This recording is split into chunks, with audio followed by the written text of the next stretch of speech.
வணக்கம். விக்ரமாதித்யன் வேதாளம் கதையில வர்ற ஒரு சூப்பரான தார்மீக கேள்விக்கான விளக்கத்தை பாப்போமா? ராமு சுயநலவாதியா? நிஜத்துல 100% சுயநலமே இல்லாத மனிதர்கள் இருக்காங்களா?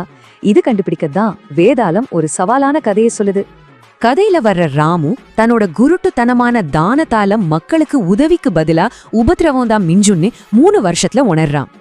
உடனே அவன் மனைவி மனோரமா கொடுத்த ஐடியாவால வேதாரண்யம் போய் ஒரே வருஷத்துல தலைசிறந்த மருத்துவனா உருவெடுக்கிறான். ஆனா அங்க இருந்த யோகி, நீ முழுமையான சுயநலமற்றவன்னு நிரூபிச்சாதான் அந்த அபூர்வ மருத்துவ மந்திரங்களை தருவேன்னு சொல்லிட்டாரு. ஊர் திரும்பின ராமு பணக்காரங்க கொடுத்த லஞ்சத்தை தூக்கி போட்டுட்டு ஏழைகளுக்கு முதல்ல சிகிச்சை தர்றத ஒரு சன்னியாசி கவனிக்கிறாரு. அந்த சன்னியாசிய அனுப்பினதே நம்ம யோகி தான். ராமு சோதனையில ஜெயிச்சதால அவனுக்கு அந்த மந்திரங்களை பரிசா வாங்கிக்க சொல்றாரு. இங்கதான் ஒரு ட்விஸ்ட்.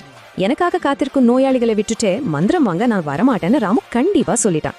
நிலைமை இன்னும் சீரியஸ் ஆகுது. மன்னரோட அம்மாவுக்கே உடம்பு சரியில்லாம ராமுவ உடனே அரண்மனைக்கு வர சொல்லி உத்தரவு வருது. ஆனா என் நோயாளிகளை விட்டு வர முடியாது, மன்னரின் அம்மாவை இங்கே கூட்டிட்டு வாங்கன்னு கெத்தா ரொம்ப அதிர்ச்சிகரமா பதில் சொல்றான்.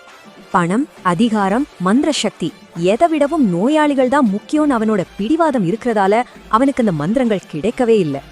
இத மாத்த மனோரமாவும் சன்னியாசியும் சேர்ந்து ஒரு திட்டம் போடுறாங்க.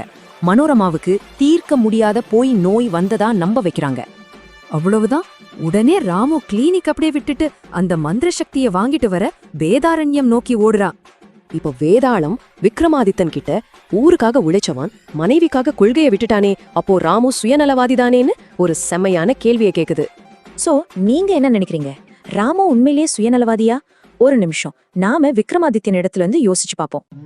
உயிருக்கு போராடும் மனைவியை காப்பாத்த ஒரு கணவன் தன் விதியை மீறுவது அவன் கடமை, அது சுயநலம் இல்லைன்னு மன்னர் சொல்றாரு. சரியான பதில சொல்லி மன்னர் மௌனத்தை கலைச்சதும் வழக்கம் போல வேதாளம் டக்குன்னு எஸ்கேப் ஆகி மறுபடியும் மரத்துக்கே போயிடுச்சு. ஆனா பார்த்தசாரதிங்கிற ஒரு வாசகர் இந்த கதைக்கு வேற ஒரு சூப்பரான மாற்று பார்வையை நம்ம கிட்ட சொல்றாரு. அது என்ன தெரியுமா? ராமு அங்க மனைவிய பார்க்கல, தீர்க்க முடியாத நோயில இருந்த ஒரு நோயாளிய பார்த்துதான் அவன் ஓடினா அப்படின்னு அவர் சொல்றாரு.